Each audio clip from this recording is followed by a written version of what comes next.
Hi! Happy Friday. So எல்லாருக்குமே இன்றைக்கி ஆடி முதல் வெள்ளி. ஸோ இன்றைக்கி ஆடி மாதம்னாலே தடல் புடலாக எல்லார் வீட்லேயுமே வேலை நடந்துருக்கும் அந்தமாரி தான். ஸோ இன்றைக்கி காலையில் இன்றைக்கி 4 மணிக்கெலாம் டே ஸ்டார்ட் ஆகிடுச்சு எனக்கு. நான் காலைல ஏஞ்சதுக்கப்புறம் தான் நான் வீடியோ எடுத்துகிட்டு இருந்தேன். ஸோ 4 மணிக்கெலாம் ஏஞ்சி கோலம்லாம் போட்டு முடிச்சிட்டேன் நான்.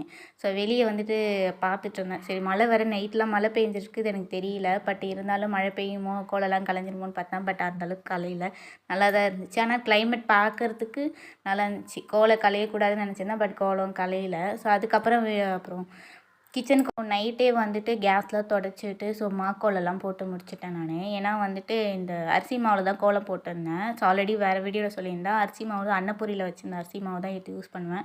பட் நான் வேறு எதுவும் யூஸ் பண்ண மாட்டேன். இது ஆனால் இந்த அரிசி மாவில் போட்டாலே எறும்பு சாப்பிட்டுட்டு போயிடும்.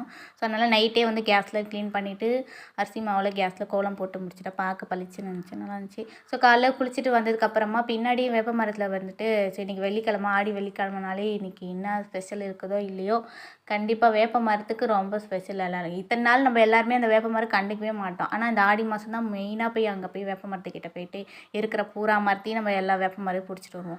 ஸோ அந்தமாரி தான் இன்றைக்கி நான் கொஞ்சமாக வேப்ப மரம் எடுத்து அதுலேருந்து வேப்பில் எடுத்துகிட்டு வந்துட்டு ஸோ வீட்டு வாசலில் நான் தோரணம் மாதிரி கட்டிட்டேன். ஆனால் எனக்கு வந்து இன்றைக்கி வந்துட்டு இந்த மா இலை கிடைக்கல. ஸோ நான் அதுக்கப்புறம் அடுத்த வெள்ளிக்கு பார்த்துக்கலாம் அப்படின்னு சொல்லிட்டு எங்கே இருந்து ஸோ வீட்டில் பின்னாடியே வந்துட்டு வேப்ப மரம் இருந்துச்சுனால நான் மா இலை கட்டலை. ஸோ வாசலில் இந்த மாதிரி நீட்டாக கட்டி வச்சுருக்கேன் நான். ஸோ நல்லா இருந்துச்சு. ஆனால் பெருசாக கட்டலாம் வேண்டாம். 3வது வெள்ளி எப்பயுமே சிறப்பாக பண்ணுவேன். ஸோ அது அந்த அடுத்த வீடியோவில் உங்களுக்கு வர வீடியோவில் ஷேர் பண்ணுறேன். ஸோ அதுக்கப்புறம் உரியில் வந்து பச்சை கற்பூரம் அப்புறம் லைட்டாக மஞ்சத்தூள் ஸோ ரோஸ் வச்சுட்டேன். எப்பயும் ரோஸ் வச்சா நல்லாயிருக்கும் அப்படின்னால பன்னீரில் வந்து ரோஸ் வச்சுட்டு ஸோ பன்னீர் ரோஸ் தான் கிடச்சிச்சின்ட்டு அந்த ரோஸ் வச்சுட்டேன்.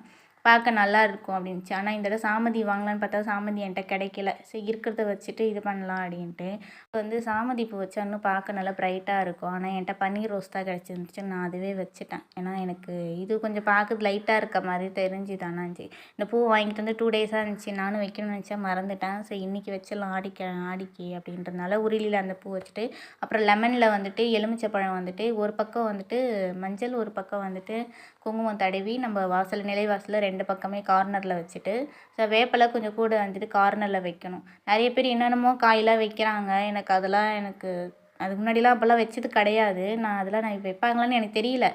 ஆனால் இப்போ தான் அந்த மாதிரிலாம் நிறைய போய்ட்டு இந்த ஆட்டு டும்டிக்காய்ன்னு சொல்லுவாங்கள்ல ஊமத்தக்காய் அதெல்லாம் வைக்கிறாங்க. ஆனால் எனக்கு அதெல்லாம் வைக்கிறதுக்கு உடன்பாடு கிடையாது. நான் எப்பவுமே லெமன் தான் வைப்பேன்.